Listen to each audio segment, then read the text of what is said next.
Big news for students. Essex County College is opening a second at West Caldwell, New Jersey this fall. At West Caldwell and Newark campuses, you can earn your associate degree in a wide range of concentrations, including business administration, accounting, and more. You may even qualify for free tuition under the New Jersey Community College Opportunity Grant Program. Classes start on August 30th. Register today by going to essex.edu or by calling 973-877-4477. Classes start August 30th. Register today at essex.edu. Leftovers. Or the DMV. Number 97. Or house cleaning. Or Chumba Casino always brings the fun. Play over 100 different games online for free from anywhere. You could redeem some serious prizes. ChumbaCasino.com. Live the Chumba life. No purchase necessary. Void where prohibited by law. 18+ terms and conditions apply. See website for details. Hi, I'm Yvonne So, and I'm a full-time stay-at-home mom of 3 school-age boys. Moms are the backbone of our society and the stars of my podcast, Cashing Our Trillions. Cashing Our Trillions spotlights moms, how we sustain this $1.5 trillion economy of unpaid female work, and the social and structural changes needed to prioritize us. This season, my guests include Moms First founder Reshma Shojani. We have to finish the fight for moms. Springboard to Opportunities founding CEO Aisha Yandara. Really have been changing the way that we talk about poverty in this country. And Michigan State Senator Mallory McMorrow. We need to set up a system where there can be more moms in office. We'll discuss all things mom, from Web3 and the metaverse to co-housing, politically activating suburban moms, and de-stressing with CBD. Search for Cashing Our Trillions on the iHeartRadio app or wherever you get your podcasts. Hi there, I'm Zach Braff. And I'm Donald Faison. We're real-life best friends, but we met playing fake-life best friends, Turk and JD, on the sitcom Scrubs. 20 years later, we've decided to rewatch the series one episode at a time and put our memories into a podcast you can listen to at home. We're going to get all our special guest friends like Sarah Chalk, John C. McGinley, Neil Flynn, Judy Reyes. Show creator Bill Lawrence, editors, writers, and even prop masters will tell us about what inspired the series and how we became a family. You can listen to the podcast Fake Doctors, Real Friends with Zach and Donald on the iHeartRadio app, Apple Podcasts, and wherever you get your podcasts.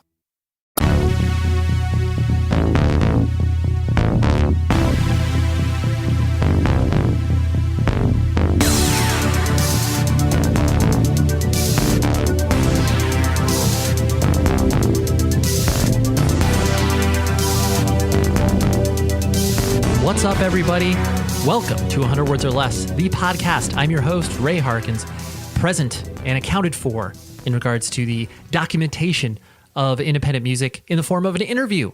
Because what is better than a in-depth interview with a person that you may or may not care about, but you definitely care about this whole music scene, this DIY, punk, hardcore, indie rock, whatever it is you label it. That's what I'm trying to cover, because it's I was actually reflecting and kind of like looking back on some previous episodes, and it's very rare where you could have, hardcore bands existing alongside pop punk bands, existing alongside of, podcast hosts, singer-songwriters. Like, I just love the wide brush that I can paint with here and have you along for the journey. So thank you. I appreciate that. And we are continuing our march through the state of North Carolina and focused on that particular scene because it's always engaged me. And I've always found a large number of bands that have come out from that scene that have been very important to me. And today we've got Jon Tuttle, the bassist of Codeseven, which is a often spoken about in certain circles, but frankly, needs more recognition as far as I'm concerned, because there's a ton of bands that exist out there that, have either been profoundly influenced by Codeseven or toured with them back in the day with an old band of theirs that they are now creating new music that has been influenced by Codeseven. What I am trying to say is Codeseven is incredibly important, and I think you would be doing yourself a disservice if you did not check them out, if you hadn't heard of them before, or revisited one of their old records if you were like, oh man, that's right, Codeseven, really good band. But Jon Tuttle is the, like I said, the bassist, and he is one of 3 brothers. in the band, which is crazy to think about. But yeah, I got familiar with them, maybe about, I don't know, early to mid 2000s or whatever, but got a chance to play a couple shows with them, and just great human beings. And I was excited that I was able to hook this up. More on that in a moment, but you need to rate, review the show on whatever podcast platform you're listening to this on, whether it's Apple Podcasts, Stitcher, wherever it is you consume this thing. Please leave a review, because it helps percolate the shows to the top of the charts or whatever it is. But basically there's some intrinsic value in you doing that, and it's not going to take you any time at all. Even if you're writing a review, that'll probably take you 2 minutes. So I would appreciate that if you do that. And how am I doing? I appreciate you asking. I know that I've been kind of belaboring these points as of late, this how are you doing? Because I think it's important. I think it's important to stop and legitimately want to know how people are doing. And whether that's friends, family, because, everybody, how are you doing? Oh, pretty good, just moving right along. And sometimes it's obviously not appropriate to push, if you're just acquaintance with the person, completely understood. But I care about you in the way that I've felt you care about me as well. So I'm just keeping you up to date. My mental health is doing progressively better, and I'm really, really happy. So I've been visiting a therapist for a couple weeks. I went to a psychiatrist last week, and I'm taking a low-level anxiety medication. It's called Lexapro. And, I've only been on it for a couple of days, so I don't necessarily feel any different. But, I've been told around 2-3 weeks is when you start to feel, that kick in, whatever that may mean. And I'm just excited to go on this journey just to make sure that, all of the stuff that I'm experiencing in my head, am able to find a place for it, am able to find, peace and calm and, all those things that we were searching for. And all of the discussions I've been having with friends, family, people that surround me, I just love the fact that we can talk about these real issues because, I don't think that the older you get, the more you want to use your time appropriately and engaging in deep conversations with people. That's why I do this podcast. That's exactly why I do this podcast. So anyways, thank you very much for caring about me. And you can always email the show, 100wordspodcast@gmail.com, to discuss anything, whether it's future guests, whether it's, your own mental health, whatever the case may be. Obviously, I am not a licensed or professional person to be able to discuss anything medically with you, but, just to be there as a, shoulder to lean on and, support or whatever it is that people say. I think shoulder to cry on, but no, you don't need to cry on my shoulder. I can just be in there in solidarity with you. So anyways, Jon Tuttle, like I said, just a great guest and played in Codeseven. Unbelievable band, and we get into it because they had such an interesting career, and they definitely became a band's band where every band wanted to tour with them, and they relentlessly toured for a good 4, 5, 6 years where they were just on the road constantly, and always got to see them. They definitely stayed at my house a few times when they came through town, and played a decent amount of shows with them, and I just always thought they were an unbelievable band. So here is Codeseven, here is Jon, and I will talk to you, of course, after the episode is over. Viva La North Carolina. We have sinned. You passed out cold on the deep water's edge. You must have bumped your head. Don't be afraid. Get it on. Keep it all in yourself. Once you're away. Get it on. Keep it. And I want to say that, so I was working at Century Media in the early 2000s, and I want to say that was where I first discovered division of labor. And I can't remember if it was either something that was just kind of in the office or someone mentioned it to me. But I was always excited when I heard bands that were similar-ish to Taken because, whatever, melodic hardcore wasn't exactly played by everybody, Right, yeah. No, it wasn't. So I was always oh man, there's a kindred spirit out there. Yeah, no, totally. And then, from that point on, I was, obsessed with you guys and, really found not only the music compelling, but the fact that you guys had this really weird thing going on where you had, 2 vocalists because no one did that really. And to me, just as a listener, it seemed like a nightmare to put together, in regards to here's the singing part and here's the screaming part or whatever. And then the layering you did on it. and this may be just like a super simple question, but was that difficult to like kind of figure out how that should all kind of like stack up together? Or did it kind of come just sort of naturally as you guys worked on that stuff?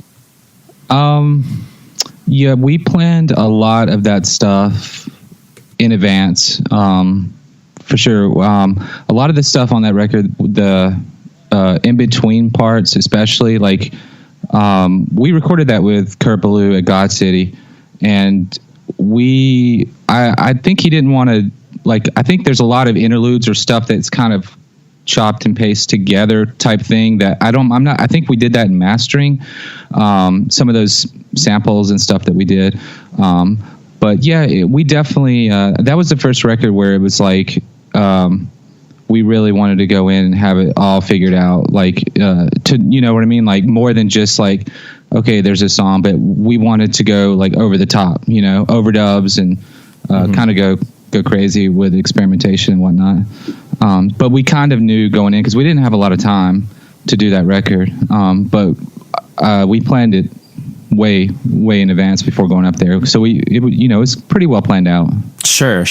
Yeah, and I guess a simpler way of asking that is just the idea of like, I presumed that you guys obviously had that stuff, you know, worked out heading into the studio, but like I said, it just seems, you know, an additional layer of, you know, complication in regards to, like you were talking about, just the, you know, editing process of it and being like, okay, this part is going to cut off and lead into, you know, our other vocalist's part. It just seemed like a lot of work. Oh yeah. Well, yeah, vocally, like, I can't say too much about that. Like I stay completely out of that process. Sure. So like how they mashed it all together and whatnot, like, I'm not exactly sure, to be honest with you, or how they broke those parts up between each other. Even I don't really know for sure. Yeah. Musically though, I can talk about, and yeah, it was pretty over the top. I remember being in the studio, and it was recorded on 2-inch tape, and you know, there's like, you know, 2-3 band members, Kurt, and everyone's trying to move faders down and mute stuff and move stuff up, all while it's going to the final mix, I guess. It was pretty intense. Nowadays, I guess with Pro Tools, you don't have to do stuff like that. But I remember all of us kind of being on the board trying to make these crazy moves and to create these transitions and whatnot. Yeah. It was a lot of fun. No, totally. And I think that's what really came across to me was just the fact it definitely didn't feel like, you know, your average band's kind of like, oh yeah, like, you know, here, like we're putting on a record and yeah, of course we put some thought into it. Like this definitely seemed, you know, really an intense process, as it were. Yeah, no, it definitely was. That was the first time where I feel like we were like, let's take this seriously. You know what I mean? Before it was kind of like, can we do this? Like, you know, just going through the recording process and just kind of goofing off and having fun. And that was the first record where it's like, all right, you know, let's really try to stand above and like push things a little bit. You know what I mean? Yeah, absolutely. And too, where it's like, the fact that it was an EP and, you know, I mean, I think it clocks in, I don't know, probably around 30 minutes or so, maybe it's a little long. Bit. Yeah. Right. And that's what right. And that's what I was going to say too, where it's like, you know, most people view EPs as like, you know, whatever stop fillers between full lengths or what have you. But this felt real substantial from that perspective too. Right. And the big reason for that was, the record before that, when it came out, like it had been done for a pretty good while, over a year probably, maybe even longer than that, because the record before that's where we started, you know, talking to labels and stuff, and we got into negotiations with Earache Records, which went forever, and then we ended up deciding not to do that. And then the guy that was running the U.S. part of Earache started his label. And then so there's this whole transition. But like we funded the what people consider our first record. There was technically one before it. But a lot of those songs were written, you know, in the mid-'90s and kind of we were so over those songs. By the time they actually came out, we were such a different band. And we didn't even really want to put it out, but because it took so long for that to finally come out. So like by the time that record came out, we were probably well into writing a lot of the Division stuff. And yeah, that's why it was so long, because we had been building up a lot of stuff and for quite a while. Right. Even though I think, I'm not sure what it says online, Spotify, the release dates for between the first record and Division, but I know they look really close. But yeah, they were really far apart, and we were so ready to put out something new, even though that first record was technically new. Right. Well, yeah. And to your point, you guys were a completely different band. Like this was, as far as like the vision of what you wanted to do, it was like, okay, yeah, we'll put this thing out, but like that isn't really us anymore. So let's rush this next thing out. Yeah. No, I mean, yeah, when the first records and stuff, like half the band was in high school. I think Matt was probably in like 9th grade or 10th grade. And next thing you know, like we're getting a record contract, 6 records with Earache Records, and half the band is still in high school and a couple years away from even graduating.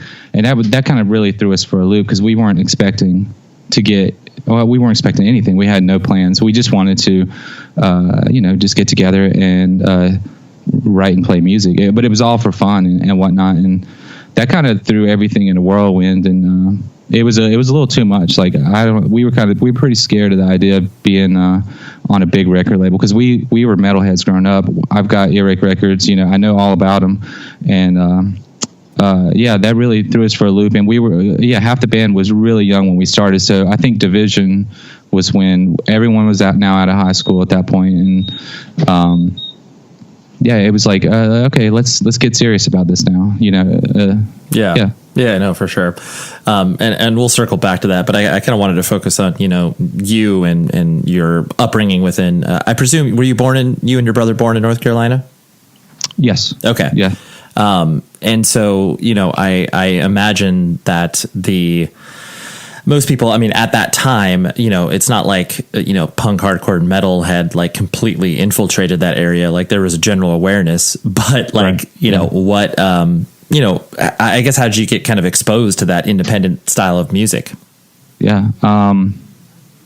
Let's see. Like we were, three of the members of the band are all brothers. Me, James are twins. And then Matt is a little brother who's 3 years younger. He's the drummer. And we were growing up, we were straight metal. Like, it started in the 80s with like glam, and it was always kind of a quest to find, the next heavy. It was always heavier, you know what I mean? Like we were always, anything that we could find that seemed more progressive or heavier. And the hard rock stuff, that was all, this is before internet, obviously. So so it was the really aggressive music is, once you find thrash and you get MTV and it's like, oh, there's an Anthrax video or whatever. So that was kind of our headspace. We weren't really into we didn't know much about any of the punk stuff growing up at all.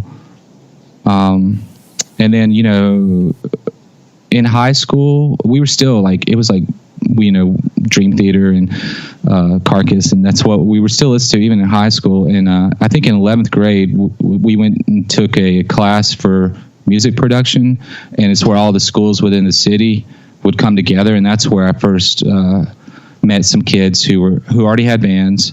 And they were playing shows and they were making their own shirts. And I had no idea you could even do that, Yeah. My mentality was like, oh, you just wait for a record label to offer you a contract or something. Like, what I mean? Totally. And these kids, like meeting some of the kids from other schools who were a lot more punk rock stuff going on in those other schools, and they already had bands. The venue here that they were playing shows at, they had recordings. I'm like, wait a second, like, is this possible? Right, you can do this? No, it was huge, mind expanding, and so that's when I started learning about that there is a local scene. It wasn't really heavy though, and that's what we really liked. It was in Winston. It was really just like punk. Sure. Maybe a little pop, a little crust, but mainly just regular straight ahead punk, which I wasn't really all that into, but I loved seeing like the DIY thing and like seeing everyone just, we'll book the shows ourselves. We'll bring the PA, we don't need, it doesn't have to be fancy or whatever, And that was where it was like, oh, okay. And that's where we start learning about probably, Quicksand. And then eventually, the Victory Records stuff like Earth Crisis and Snapcase, and that's where everything really changed for us. Sure. It was full steam ahead after that. Right. And I imagine, it is not, your guys' experience is not common in regards to the fact that, 3/5 of the band is siblings. Right, yeah. And like, that's weird because like, normally, I know. Maybe you're going to get like, whatever, two brothers playing in the band. But, so I'm going to guess too, that a lot of the influence that you guys were, kind of like learning from one another, where it's like, whatever, you would find a band and you'd show your brothers, or one of your brothers would find a band and show it to you guys. Like, were you all kind of like ping ponging off each other with that? Yeah, for sure. It was, music discovery, like, cause we kind of hit a wall with metal anyway. Cause I felt like there was nobody was doing anything more extreme or progressive, and everything started to sound the same. So when finding like the hardcore world, that just like, it was like this refreshing, everything, it was like, everything sounded new and fresh. Everything looked different, and everything in metal had gotten so stale. It seemed like everyone was just doing the same thing, a different version of the same thing. And we were way burnt out on it. So when discovering the hardcore stuff, like, it was just like so fresh. It's exactly what we needed. And that's what and it was one thing after the next, like, looking at the thank you list in the records and whatnot, and that's how we would find a lot of stuff. Sure. And how were your parents kind of reacting to this stuff? Like, were they just like, oh my gosh, like all of them are into this really weird stuff we don't understand? Especially I'm sure as you guys started to, like dive into playing shows and do all this stuff that was, unconventional in their eyes. Like how, how did they, I guess, kind of cope with that? Or how did they kind of treat you guys as you were getting into this weird subculture stuff? Yeah. No, they were pretty open to it.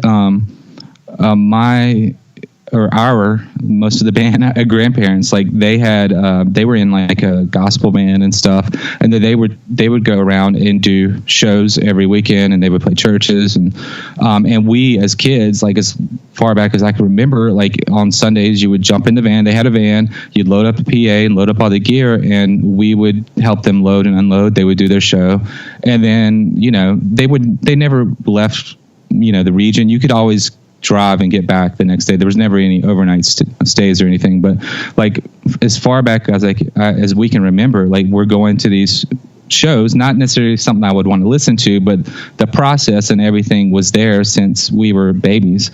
And so, we would go over to their house, and there's PAs and keyboards and guitars and music stuff everywhere. So having that carry over into our house was, it was not weird at all, because I guess my mom grew up with that. And seeing her mom always playing, and, so it wasn't that weird of a thing, I don't think, for them. And our house was the practice house too. So everything happened. We were making crazy noises, getting the cops called every couple of weeks. But yeah, they were pretty supportive. They didn't really care. That's cool. I like that central concept too of the gathering place. Like, every, teenage band that's fortunate enough to have that experience of, whatever, one of the band members being like, oh yeah, like we're practicing at my place and my parents are cool with us making noise from like 12 to 4 on a Saturday. And like, the parents are happy because, all their kids are under their roof, under their supervision, they can bring them, string cheese for, snacks and stuff, like that. Yeah. Just that protective nature can kind of be intact, even though they may be doing something that is not, conventional from that perspective. Yeah, no, they never really complained. Even we had the cops called on us so many times, but they never really, there were some neighbors who really just not hated. Yeah. I mean, because there was a ton of kids that would come over and hang out and, get rowdy a little bit, skateboarding everywhere. But they didn't like it. But but for the most part, they handled it pretty well. They, to be honest with you, they may have handled it better than I would personally. Because yeah. I don't know. I have a 15-year-old now, and he's really into playing and stuff. So I may be getting a taste of that coming up pretty soon as well. But so they handled it really like they were champs. Yeah, I really like the idea of the call coming into the precinct, and it's like we got to go to the Tuttle house again. Yeah. No, it was very much like that, and they were like, look, you guys sound pretty good. This show is sponsored by BetterHelp. How much time in any given week do you spend thinking about yourself or taking care of yourself? If you actually stopped for a moment, you'd probably realize that it is pretty small. And it's so easy to get caught up in helping friends, family, coworkers. But then you end up feeling burnt out, stretched too thin, and that is where therapy comes into play. I'm a huge advocate for therapy. I've done it myself, done it with my wife, and I think these things are incredible tools for you to get unstuck from whatever it is that you are feeling stuck with. So if you're thinking of starting therapy, give BetterHelp a try. It's all online. It is designed to be convenient, flexible, and suited to your schedule. You just fill out a brief questionnaire, and you get matched with a licensed therapist, and you can switch therapists at any time for no additional charge. Trust me in saying that therapy will help you through some of the most difficult parts of your life. I know that for a fact. So find more balance with BetterHelp.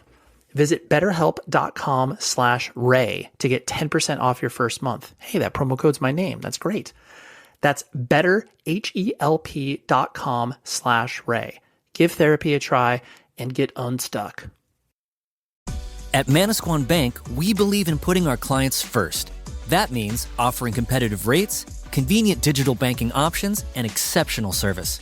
Our team of friendly and knowledgeable bankers are here to help you every step of the way. Whether you're opening a new account or planning for retirement. Ready to experience the Manasquan Bank difference for yourself? Visit us online at manasquan.bank or any of our branch locations throughout New Jersey. Member FDIC, Equal Housing Lender. That's so cool. They were always pretty cool about it. It's like, yeah, they're kind of crappy neighbors, I guess, but just turn it down or whatever, Right. You guys at an 8, can you please go down to like a 6, and then I think we'll be okay for the day. Right. Yeah, exactly. Yeah. I mean, they knew it was a waste of time, and they thought it was a pretty positive thing, I think, to just see a bunch of kids trying to do something, together that wasn't, destructive, violent, or yeah. No, true. That's a very good point. I mean, like when you identify kids being passionate about something and being like creative, whatever that may mean, as long as it, like you said, it's not harming someone. It's just like, oh yeah, kids, messing around with music in a basement. Like that's cool. Yeah. That's pure. Oh man, Halloween is almost here. Have you gotten your cool band merch yet? Because, let's be honest, sometimes you reach a certain age where you're like, you know what, I'm not going to dress up, but like, I want something spooky.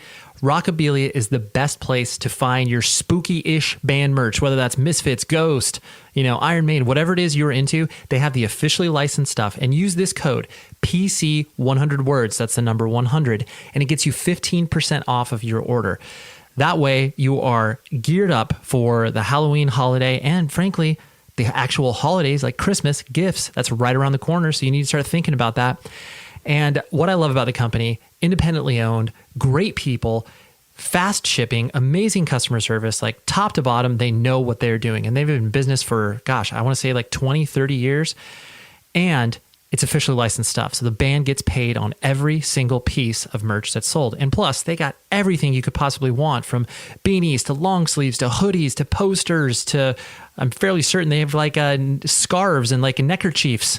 I don't know about neckerchiefs. That's maybe a stretch. But regardless, Rockabilia is the place to go for all of your band merch. I love them and I love the company so much. So PC100 words is the code, 15% off. Do it up right now, and you'll just be that much cooler. Okay. Now on with the show. You and your brothers, like, once I started to get to know you guys and like we played some shows together and stuff like that, you guys always struck me, as very, quiet and reserved. And I don't mean that in like a wallflower, you're not friendly sort of way, but like the sort of people that, don't suck the air out of rooms when you walk into them, because it's like, oh great, here's the Tuttle brothers again. Like, let's calm down.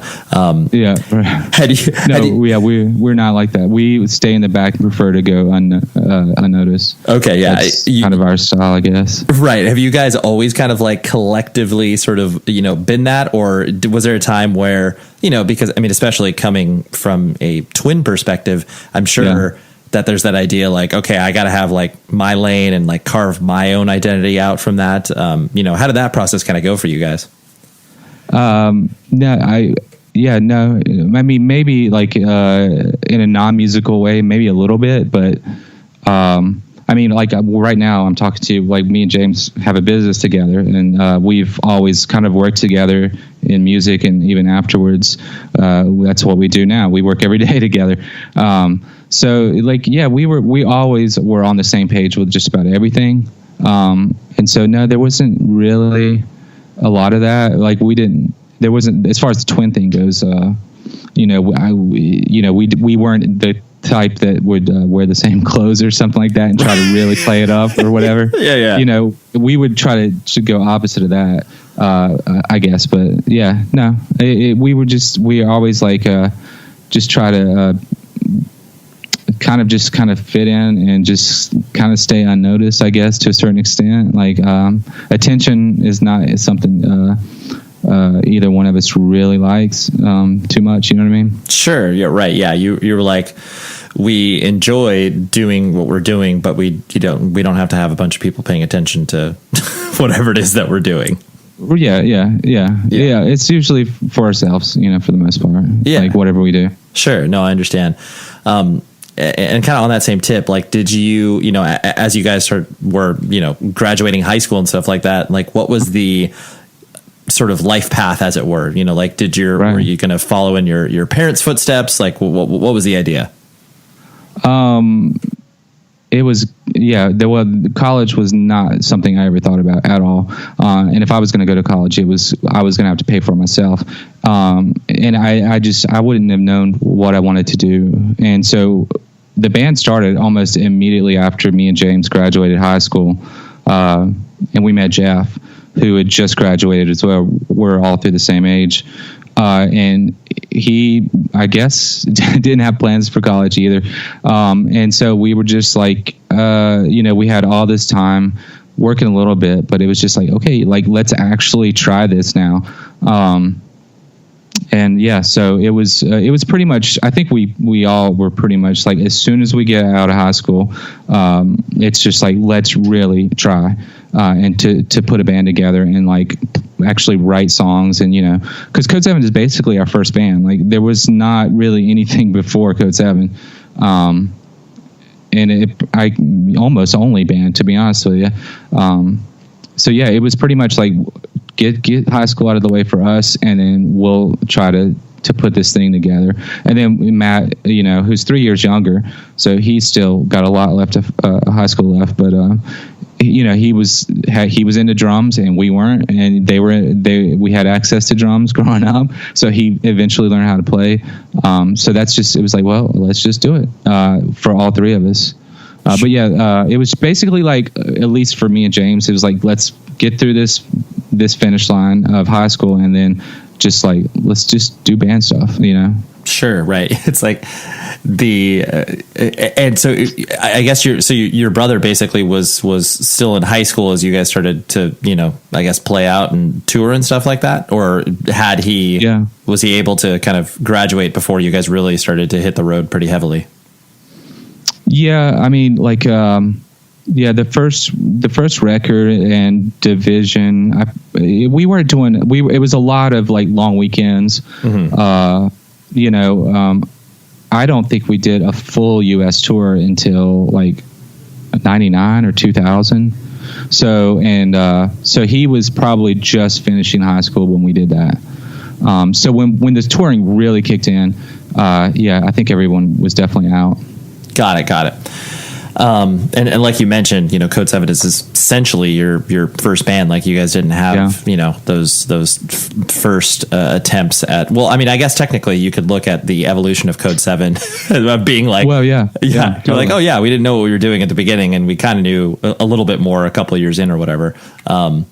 It's kind of documented. If like every record is different, and maybe that is the growing up part is documented with our music, which I actually noticed that in quite a few other bands too, where I feel like once you get into your 20s, it's like it seems to stabilize a little bit more, but yeah, for better or worse, it's definitely, you can see it's there. You can see what we were thinking as we were getting older. Yeah, no, well, and it is, I mean, people can point at other bands where it's just like, a band like AFI is an example. It's like, right. That's like literally their first band, and you can see the evolution of that, where it's just like, oh yeah, like, they were a terrible punk band to begin with, and they get, right. like got a little more polish on it or whatever. And so it's like, yeah, when you're able to do that, it's awesome because people can see the trajectory, as opposed to like, oh yeah, I was in a bad punk band initially and we were called this, but then, we broke up and now we're called this or whatever. It's like, right. Yeah, totally. Yeah. You're like, well, no, we're just called this one thing. We've just changed a lot. Yeah, exactly. And maybe we should have changed the name. I don't know, but we didn't. Yeah, because the records are very different. For sure. I'm sure you guys did. You guys have those discussions at one point? Especially, I'm sure once the rescue started to kind of come on your radar as far as being like a real dramatic shift. Like, did you guys have that discussion of like, should we change our band name? I'm sure it was mentioned. I think when Dave left the band, so we went down to one singer between Division and Rescue. I know there was definitely we thought about it, but I don't know. It didn't seem like that big of a deal. But I don't think we knew what we were about to write either completely. Oh, that's true. So we just kind of went with it. And we were already under contract with the Music Cartel. I think we had one record left with them. So we just, I don't know, we just kept it. Yeah, you just stuck with it. Yeah. And something interesting that I find too about, the North Carolina scene in particular, and, you guys obviously contributing to that, was the fact that, there was, because that in the, mid 90s, obviously the internet did not exist in the way that it does now. And, that's essentially when you guys started to, play out and play shows and stuff like that.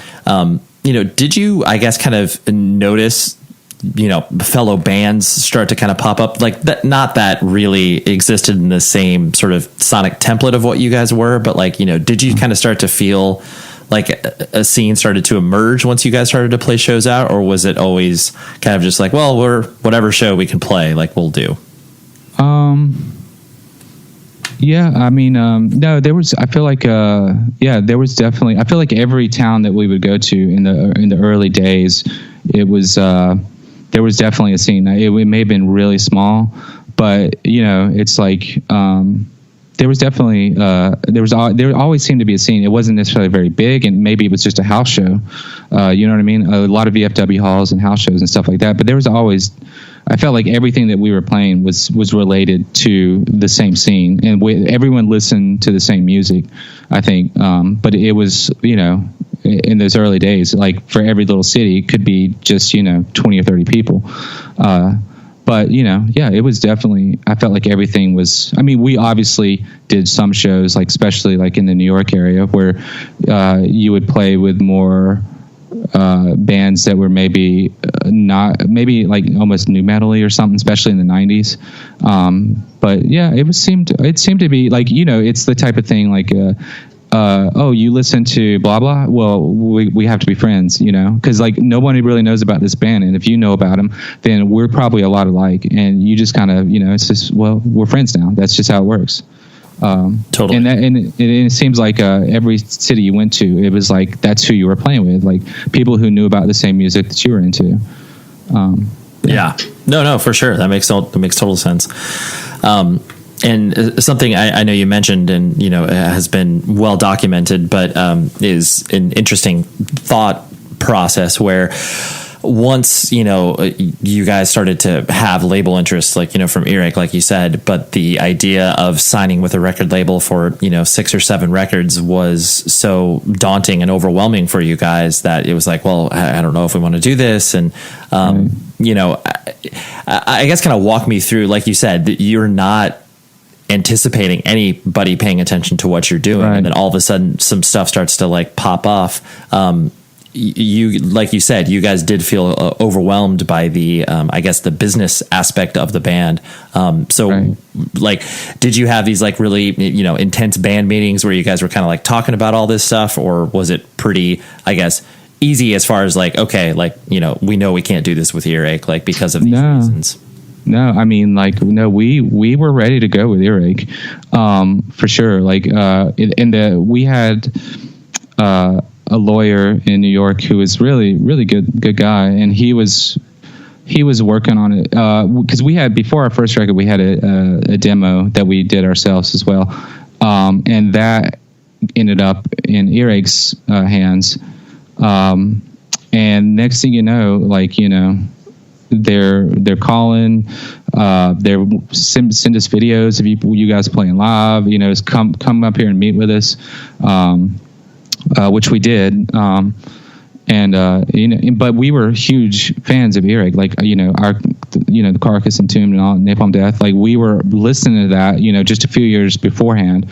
So we were like, okay, but the 6 records was crazy. But I think that's one of the things that was throwing us off, because it started out smaller, and then the number seemed to get higher, and it was just taking forever. And I mean, they're signing us on some of pretty much the first music we ever wrote, like, not just as a band, but maybe there was 1 or 2 songs before that. But those songs in the first demo, that's the first stuff like any of us really ever wrote.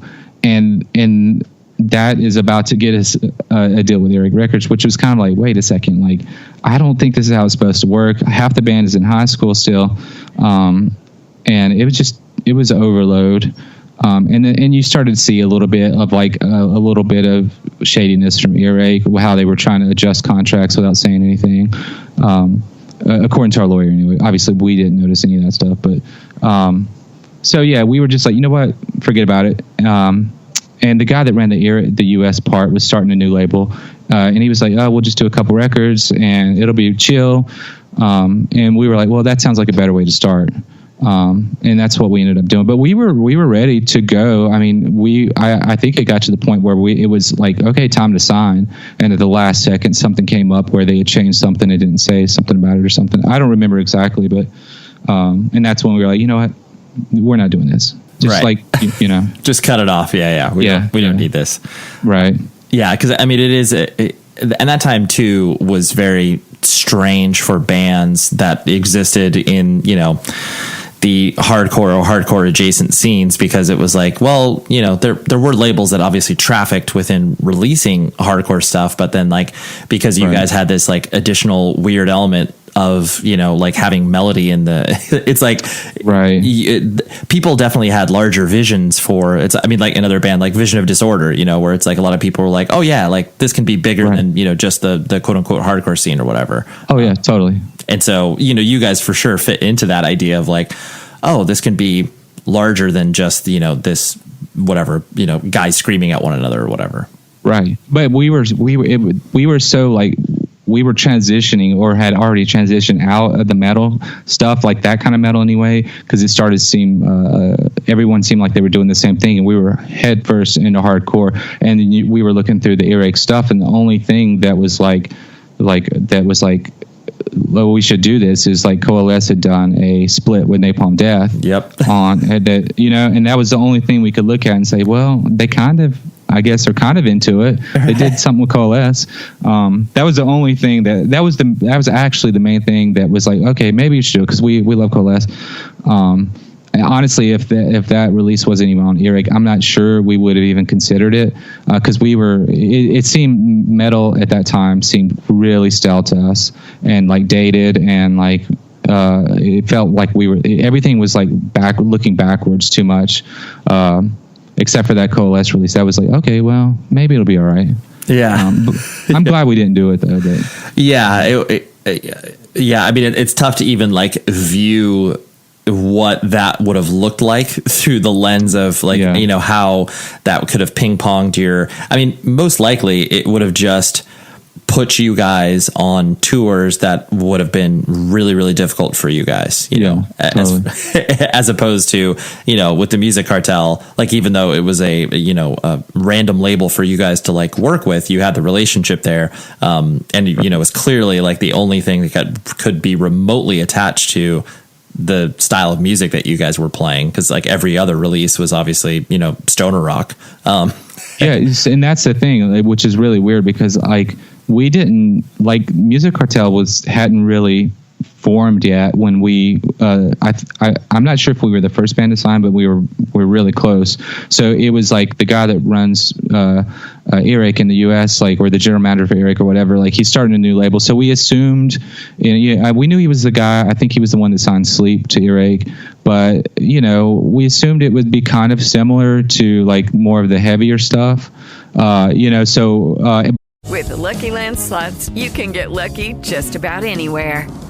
This is your captain speaking. We've got clear runway and the weather's fine, but we're just going to circle up here a while and get lucky. No, nothing like that. It's just these cash prizes add up quick. So I suggest you sit back, keep your tray table upright, and start getting lucky. Play for free at LuckyLandSlots.com. Are you feeling lucky? No purchase necessary. Void where prohibited by law. 18+ terms and conditions apply. See website for details. Why is La Isla Bonita one of her most famous songs? So when you're wrong, are you often long-winded like this? Because you should really like slow it down, listen, and then get to the right perspective. She is. That's what this whole podcast good. is. It's just Fran being wrong at length. Rose. Fran, how did we make it to the second season of our podcast and we still have all these opinions? Pardon my non-binary vibes, but I'm just like, does it all need to be explained? Pat took the glasses off her face, put them on America, and those are Betty's glasses. That's so shit. Yes! A forgotten Madonna album. Forgotten by the world, maybe, but not by me. And not by me. Hope is a dangerous thing for a woman like me to have, but I have it. But I have it. Period! Father, son, house of Gucci. Like a Virgin is proud to be a part of the Outspoken Network from iHeart Podcasts. Listen on the iHeartRadio app, Apple Podcasts, or wherever you get your podcasts. But it was a brand new label. He was out on his own, but we really liked him a lot. So it was new for us, but it was new for him, which I think we kind of liked. But you know, I know for me anyway, I assumed it was going to be, you know, a little closer to what Earache was doing. And then I started seeing the releases come out. It's like, oh crap, we're on a stoner rock label. Yeah, totally. I did not see that coming when we signed, which is fine. It's cool. He was way ahead of the curve on that, to be honest with you.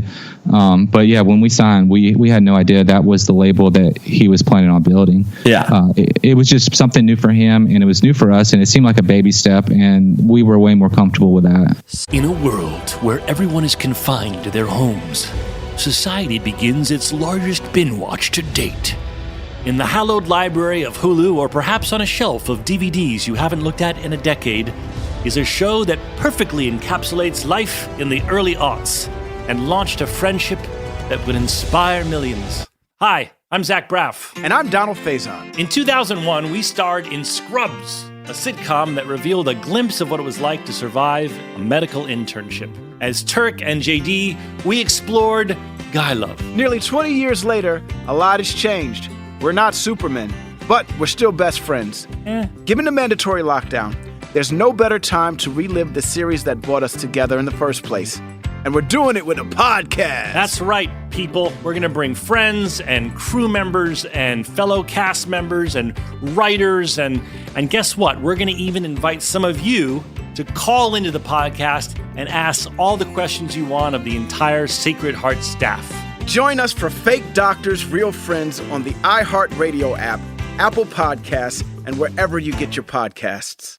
Special shout out to our boys and girls at Bridge 9 Records. I love the label so much. And, you know, we've been talking about Agnostic Front recently, and I've played some of their recent clips, and that is still awesome. You should go pre-order all the cool stuff they have over there. But there's a new band that you may not have heard of called Spiral Heads.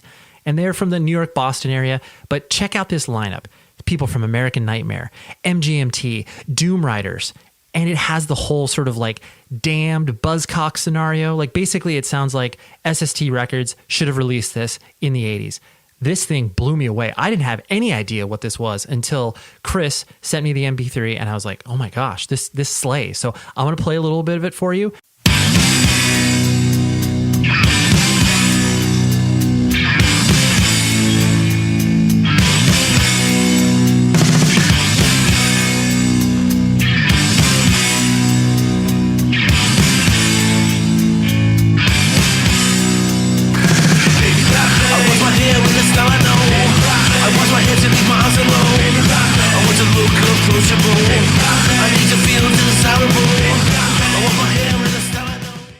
Yes, there we go. That was Spiral Heads. How good is that, right? And it's also members of A-Team as well, for those of you that are, deep nerd hardcore heads like myself. But this 7-inch is only limited to 500 copies. You need to go to b9store.com, check that out, because it'll probably be gone by the time that you are like, okay, maybe next week.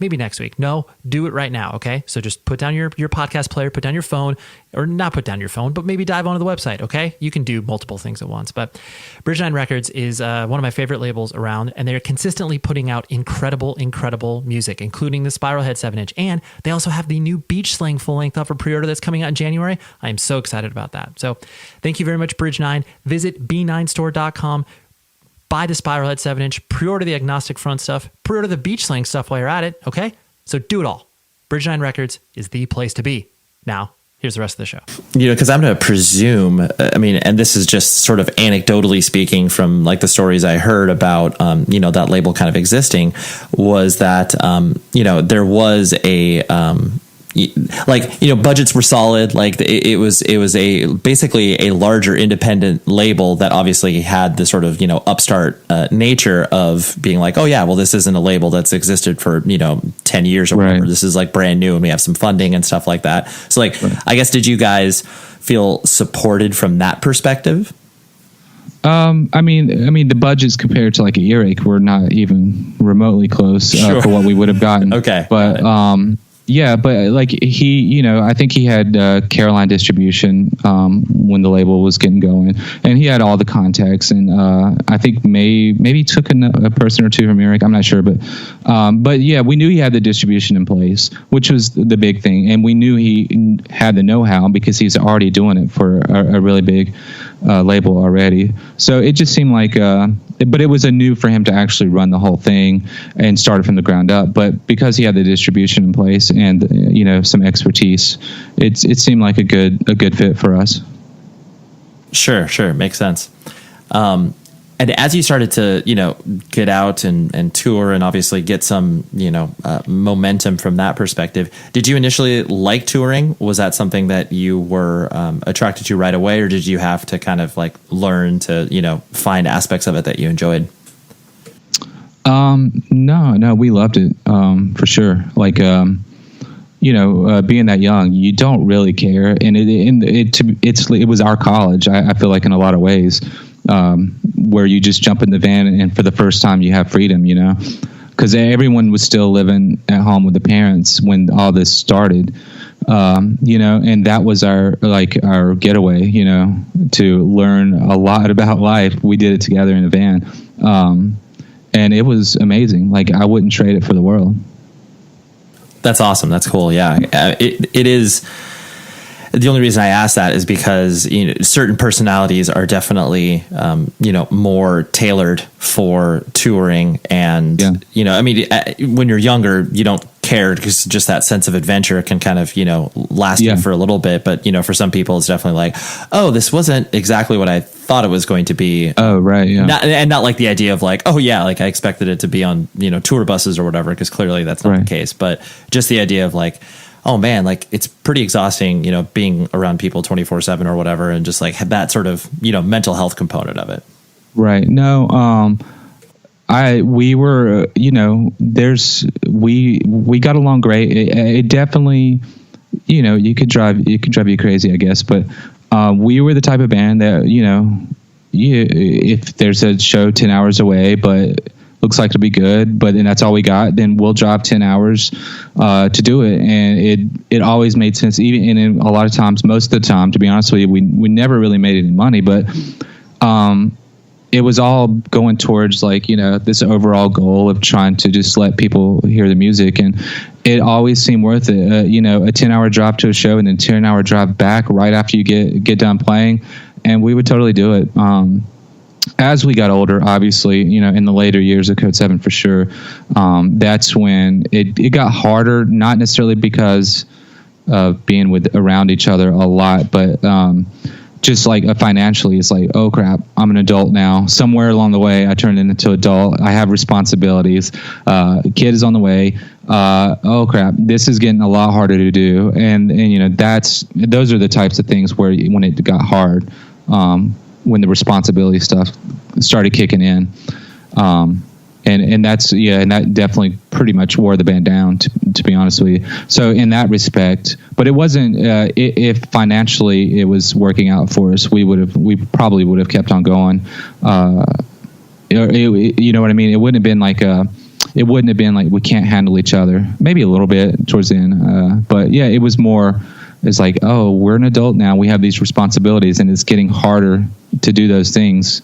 For us, we make more money when we stay at home, not when we go on tour. Right. You know what I mean? That's just how it always was for us. Totally. But yeah, I mean, like you guys, it looked like, and from my experience with you guys out on the road, it looks like you obviously built your lives around the band, where it's just like, okay, we come home, obviously, like it'd be either break even or make a little money, but not to the point of where obviously we'd be able to subsist on that for a couple months at a time. So it's like you worked transitionary jobs or whatever, or you had like work in bars or whatever. But that was the hustle, because you guys were like, well, yeah, we just want to still focus on the band because we're excited about these opportunities or whatever.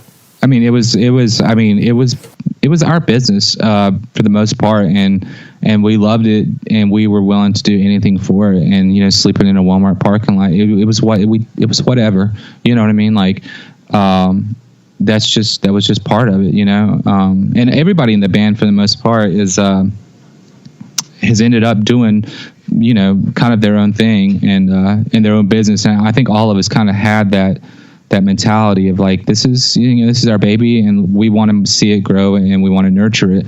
And we thought about it 24/7 every day, for a decade. And then when that went away, all of us are kind of doing our own thing now. I think that's one of the reasons why we were able to maybe punish ourselves on some of those drives and some of those things, because like it was we saw it a little bit as a business. We didn't necessarily treat it like a business because we definitely weren't good with money or keeping up with stuff like that or anything. But it was something that we wanted to see grow and we were extremely passionate about.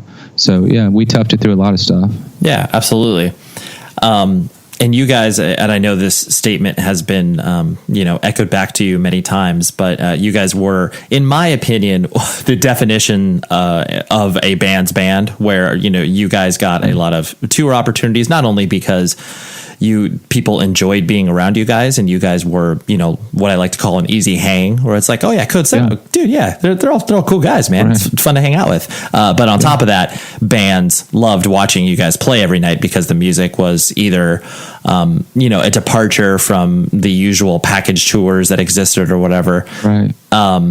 Did you, did you guys recognize that pretty quickly as, tour offers started to kind of come in, or was that something that you guys noticed kind of in retrospect after the band started to, tour less and stuff like that? No, we definitely knew that was kind of the case, especially when The Rescue, I feel like The Rescue was the first record where people really started taking notice of us. And because it was a pretty out there from what we were doing, but we were still consider ourselves part of the the hardcore scene or whatever. But it was like, let's just take that and mix it with Britpop and stuff that we were really into at the time, and the weirdness of it or whatever. Really, a lot of bands were really into it for sure. And to be honest with you, that's one of the things, to a certain extent, that kind of made it hard because I don't think we ever had a booking agent the entire time we existed. I don't think, but we were by the time we broke up, like we could have stayed out on the road every day of the whole year if we wanted to, because it seemed like, we were turning down so many tours. Like we had gotten really burnt out at the very end. And I know the managers and labels were really not happy with us, but so we were getting these offers, and we were doing a lot of them, but financially they didn't pay all that well, but we were getting some great shows to play in front of a lot of people, which was really cool. So it was kind of like a catch-22 to where we could stay busy, even without I still don't think we ever had a booking. Maybe one time we did, but we were staying busy nonstop, but we weren't making much money because we weren't a huge draw or anything. So that we never paid all that much for some of those huge tours, but it was a great opportunity. So, we did them. So we were staying so busy, it was ridiculous, but we were making almost nothing and coming home with nothing. So, it was like we didn't really know what to do with that. It was a weird situation to be in, and especially at the end when things went to the Hot Topic things and MTV, and that whole scene kind of turned into something crazy. It was the shows just were insanely big, some of them, and but the crowds were extremely young. The Hot Topic kids or whatever who are coming in on it with what they see on TV or whatever.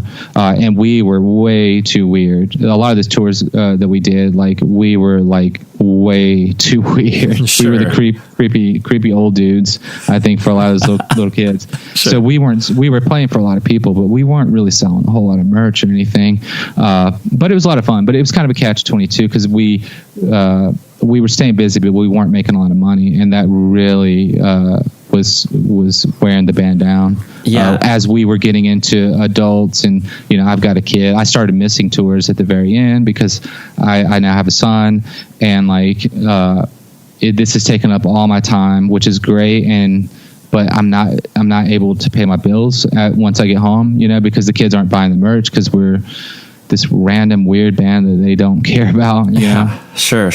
Well, I think that's a really interesting thread to pull on, because it's most bands, go around sort of, really looking for those, tour opportunities, feeling like, if they just got this one tour or two tours, that their fortunes would switch around. And right. You guys, because you had all of these, really interesting, cool, dynamic opportunities where you're just like, oh, wow, we get to do this, and wow, we get to do that.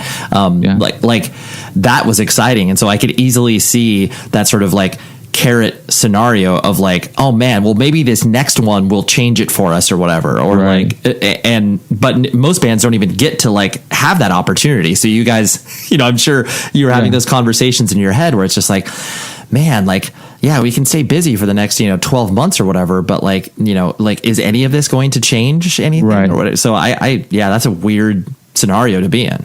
And I could tell you, without a doubt, for the most part, it didn't, and it was probably for us a waste of time. Even 1,500 people a night. I can tell you, for us, for that crowd, especially at that time frame where it was, the hot thing on MTV, it was a complete waste of time probably for us. I don't think we gained hardly any new fans doing those shows, for a lot of them anyway. And the ones that we turned down, I know we probably wouldn't have made any new fans on. But there were a few though here and there that were kind of surprising for us, and that were you didn't expect it to be good, and it was amazing. So I'm not saying all of them were bad or by any means, right. But when that whole thing started happening with that, when everything kind of went out of the basements and the VFW halls, and and it started to get big, and you start playing at nicer clubs and real clubs, that's everything kind of got a little weird.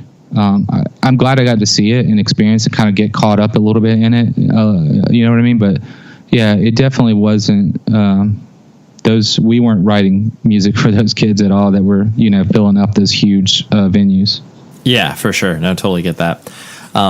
it did kind of feel like, you know, as you guys, you know, did the rescue and kind of finished your business run with the Music Cartel, it felt like the move to Equal Vision was kind of the, all right, like, and this is coming more so from sort of like the music industry band dude scenario where it's like, like I think Codeseven will have like that real shot now. Like, you know, they have a label that understands their identity, is able to kind of, you know, put them in front of people who, you know, reasonably should like the band and stuff like that. I'm guessing that was kind of the feel from you guys internally, where it's just like, okay, like, you know, this, because I mean, you know, that record was, you know, like there was a lot of effort put into it, even more so than maybe your previous stuff, just because you guys felt like you had that, I guess, platform to kind of share that on.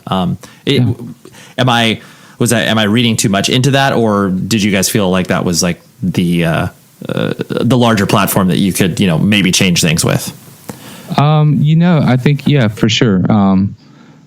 Music Cartel, you know, they ended up being a label that, like, I really didn't know a whole lot of the bands that they were signing, you know what I mean? Like, and they didn't have a big push for us. Most of everything that we did in touring, that was all us, you know what I mean? And then John Bambino and Jason Rudolph, we eventually started working with them, and they really helped us out a lot, especially on the rescue. And they were the ones that really, you know, helped us start doing more touring while still on the Music Cartel and whatnot. But yeah. And after the rescue had finished up and we had teamed up with them for management, that's when, things got really crazy because we were done with our contract and those guys knew everybody. And next thing I know, like every major label is coming out to the shows, you know, it's the Hot Topic era or whatever you want to call it. MTV gets into the scene. So there's every record label now is looking at, you know, this scene, you know, whatever. And we were one of the bands that they were looking really hard at. Every label. I mean, every freaking major label. I think there was one show at CBGB's where there was a representative from every major label there to see us at one show. And were you, not to interrupt your train of thought, but like, was that, I guess, were you guys nervous about those opportunities, or was it just like all kind of exciting and new? Well, that particular show we blew. It was one of the worst shows we ever played, which is, I guess, amazing. how it goes. Yeah. Totally. So I mean, and there was a lot. I don't remember what. There was like two of the labels, the bigger labels, that were like really interested, but nobody was really pulling the trigger. They were kind of stringing us along. That's how it felt like. And we were getting sick and tired of waiting around, and we had kind of already done that once with Earache, and we were. It felt like they were kind of stringing us along a little bit. So we told our lawyer, just cancel everything, and which she didn't want to do. I don't think anybody wanted us to do. We was like, if it's a major label and you're talking to them, tell them no, thank you. And then I don't remember, maybe our lawyer said, well, who do you want? What do you want to do then? And the first label we blurted out was like, well, Equal Vision. Like, we knew Dan. We've known Dan for forever, and we thought that they were really, out of all of the hardcore labels, they seemed very versatile, and we were liking some of the stuff that they were doing. So it was like, well, Equal Vision. And she made a call, and like I feel like within a few days there was contracts getting drawn up, and we were on Equal Vision. It was really weird how that worked out. Yeah. That's really cool. Yeah, we told her like that was the label we really wanted to do, and that's what we ended up doing. Yeah, for sure. And so, you know, as the band started to, you know, kind of wind down because of obviously all of those pressures that you are talking about from that perspective of the, you know, real life and, you know, not being able to like figure out like, hey, I need to be able to like make rent and everything like that. Right. Yeah. Did you feel, you know, I guess the void in the identity, because, you know, you had been known for so long as like, oh yeah, like, you know, Jon from Codeseven, like, oh yeah. Like that's, you know, that's who he is. Right. Did you feel that kind of like void within your life from that perspective of like, okay, now I'm not going to be on the road, or now I'm not going to be, you know, creating music under this moniker and stuff like that? Or was it kind of a relief in certain respects? Yeah, it was both. It was definitely really hard to deal with, because there was always whether or not everything with Codeseven was always going up. There was never a spot where it was started to go backwards. You know what I mean? So, but to pull the rug out of that, and which was like, that was the only thing I had. Like, I'd spent a decade right out of high school and just doing that every day, every hour, something in my head is thinking about Codeseven, and to pull that out, where that's the only thing you've concentrated on for a decade, like that was really hard for sure. Cause like, I'm just like, I don't know what I'm going to do now. You know what I mean? I didn't go to college cause I wanted to jump in a van. And it was like, that was rough, but at the same time, it was huge weight. It felt really good too. So it was both, like, cause it really did feel like a huge weight off your shoulders. I'm not sure why, but it definitely both. Sure. Yeah. It's like that mixture of like, it's scary, it's exciting, because I can, all of a sudden I have not only the physical space and time to be able to like do something else, but then it, frees you up mentally as well, where it's like, oh wow, I can think about life in a different way rather than like, oh geez, I got to leave for tour in another 3 weeks or something like that. Yeah. Oh yeah, totally. Yeah. When there's something on the horizon, and there's always something on the horizon, like the things that you do in your everyday life, like I feel like, it's like, well, I would do this, but I've got this coming up. There's always this thing that's coming up. So yeah, maybe let's every decision you make in your everyday life is affected by those things, because there's always something that's coming up that you got to do. And to not have to do that was awesome. It was a good feeling for sure. Sure.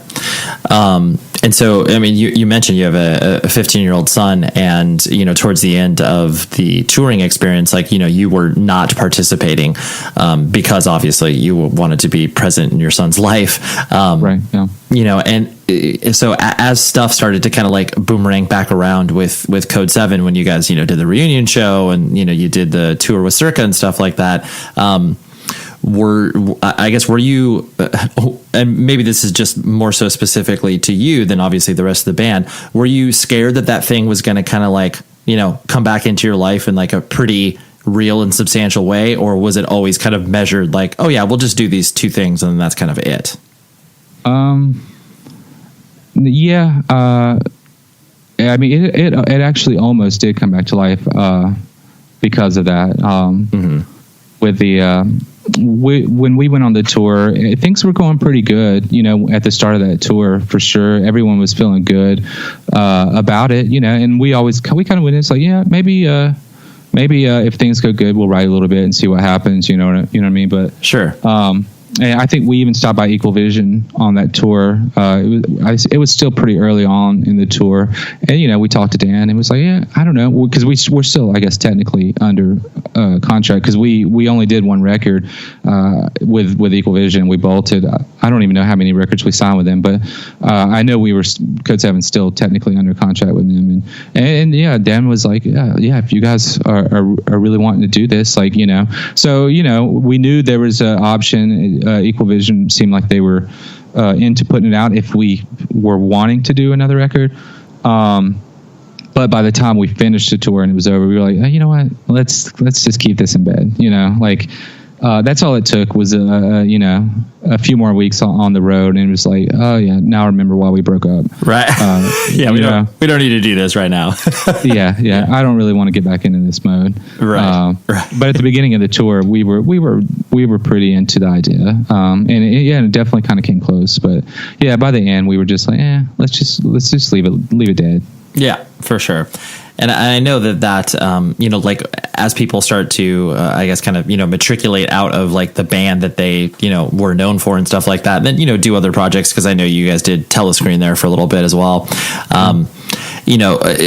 What, I guess, kind of keeps you sort of, engaged in, I guess, paying attention to, this scene and this style of music and stuff like that.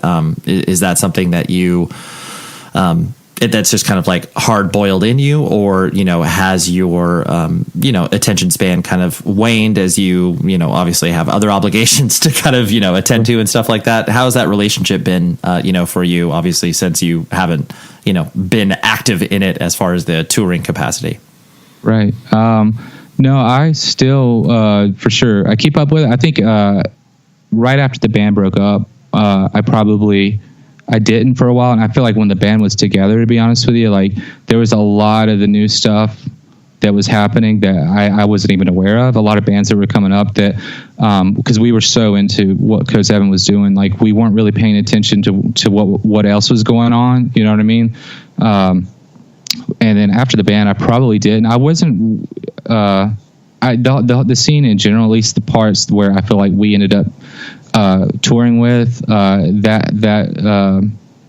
don't know what the word of the genre you would call it, but it wasn't something that we really listened to, and it seemed like a lot of it was going that way, and we weren't really, you know what I mean. So like we didn't really keep up with that part of it at all, but like like we still definitely keep up with the scene, and but not the big stuff. You know what I mean? Like, I saw Birds in Row not too long ago and loved it. Like, that's the type of stuff. It's like that's why we got into this is bands like that. You know what I mean? Like, sure. I saw Neurosis a couple weeks ago. Took my son to see them. Which I haven't seen them since like 1996 or something. I don't know why it took so long, but I really wanted my son to see him because he's gotten really into a lot of the same music that I like, and he has shown me a lot of stuff like of music that I didn't know about. For sure. But yeah, totally keep up like that. That. I consider, I think for most of us, but like that scene and whatnot, like it's kind of like definitely kind of who we are. Like that's how I see everything kind of revolves around like that ideology and whatnot. You know what I mean? Mm-hmm. I may not be active in it or go to as many shows. Sure. But yeah, it's definitely part of the DNA for sure. Well, and it's exciting too that you can be influenced by like your son showing you stuff, and like that's that's pretty exciting to be like, oh yes, like here's another collaborator. Like I can show him stuff and he can show me stuff, and I wasn't that you weren't expecting that at some point, but it's just like that's cool that exists. No, it blows my mind. Like he's went through my whole catalog and he actually listens to it. Like if my dad had done that with me, forget about it, Yeah. I would have went the opposite direction. Totally. You were like, I am not even participating in any of this. Right. Exactly. Go away, Dad. Yeah, exactly, dude. I cannot like the music that my dad likes. That is so lame. Yeah, I know it totally. Yeah. I still can't figure that out. But I don't tell him that. Totally. I just go with it and hope that, and I think he is going to stick with it. Like he's even getting into, he was more metal and progressive. He really liked the more progressive stuff, but like he was like just the other day, he was like, have you heard the new Counterpart song? That's so I was funny. Like, okay, yeah, okay, all right, things are going good. Yeah, totally. It's melodic hardcore is still alive. It's beautiful. I love it. Totally. Yeah. The last thing I want to hit on was the like you mentioned, I mean, as the band was dissolving, you and your brother have worked together obviously when you were in the band, and you and your brother have been doing a variety of different businesses since you guys have obviously ramped the band down and stuff like that. I'm guessing that kind of evolving into a business aspect rather than just kind of the sort of creative component of what it takes to obviously put together a band. You guys, like, do you think there's any way that you can like work I guess separately from each other, like, and I don't mean that in a like, like you guys are, like because you're twins, you can't separate or whatever. But it just seems like you guys have such a good, to use a horrible business term, like synergy. Right. No. So we have the, that's just we want the same things. You know what I mean. Whether it's in music or like I don't want a boss, he doesn't want a boss either. I know no one wants a boss, but like, we're willing to to try to find a way to not have to have one, and we haven't had one in probably a decade now, I guess. And we want the same things. In the business, I feel like, starting something and try to build and grow it it's very similar to a band. I think, and we haven't been very active in writing music. And I think a lot of it is because some of the satisfactions that we got out of music, I can still kind of get, or that we get in trying to run a small business. And Eric has a brewery, and he's about to open a second bar, and Matt's been mastering, and all of us have kind of gone down our own path that I think we get similar. It's definitely not the same. It's probably not quite as good as getting to really be creative with music, but like I think it kind of keeps us somewhat satisfied, I guess, because we haven't been very active since Telescreen was kind of active, but none of us have really done anything since then, and maybe that's partly because of it. I'm not sure. Yeah, well, I mean, the idea of building a business, no matter how large or small the ambitions are, it can feel obviously very similar to doing what a band, the same sort of work and machinations of what a band is. And so I could easily see the why that would be like, well, yeah, like this feels like this is my creative output now, as opposed to getting up on stage and playing bass or whatever. Yeah, I mean, totally. And we tried. I think all of us have tried to do the band stuff. And I'm totally hoping I say it every year. I say, I'm going to get through the holiday season and this is going to be the year. Yeah. And it doesn't happen. But the desire is there. So much. There's so much creativity, I think, that's being built up. Like, I could do something pretty quick. But I don't like the idea of... and I did try it once with a band to where every Wednesday you get up for a couple hours after work and drink some beer and try to write some music, and I tried that and I just did not like that at all. I want to put everything into it, you know what I mean? Like the idea of just casually doing it and I want to write something. If I'm going to take the time to write music, I want to, and it's how Codeseven, how we thought as a band was like, let's push things farther. Let's really try to do something that's going to be different and going to make people think a little bit, and really try. Because just writing some songs is not that hard, but to write something that I'm happy with anyway, it takes a lot of work, and I want to devote every second of every day for months thinking about it, which is how we did back in the day. And that, I just don't have the time to do that right now. So I think, I really don't want to do it. If I can't do it the way that I want to do it, I tried the whole Wednesday night practice, and it just wasn't for me. Yeah. Well, I mean, in the same way that bands that are able to write over the internet and send riffs back and forth on Dropbox and do that, right. That can work for some people, but then other creative collaborations that just won't work. And so especially as you get older, it's yourself, where it's oh yeah, this is how I know I can be successful in this, and it's just it's not the time or the place right now. So I completely understand where you're coming from. Yeah, I want. If I'm going to do it, I really want to try. You know what I mean? I don't want to do it because I have this urge to get on stage, and get free beer. I really want to put my best foot forward, and if I can't do that, I'd rather not do it. You know what I mean? Yep. Yeah. I think a lot of people, maybe they don't feel that way, but I think for me, for James, I think as well. It's really it's a passion. We're extremely passionate about music and writing it, and the idea of not putting everything into it.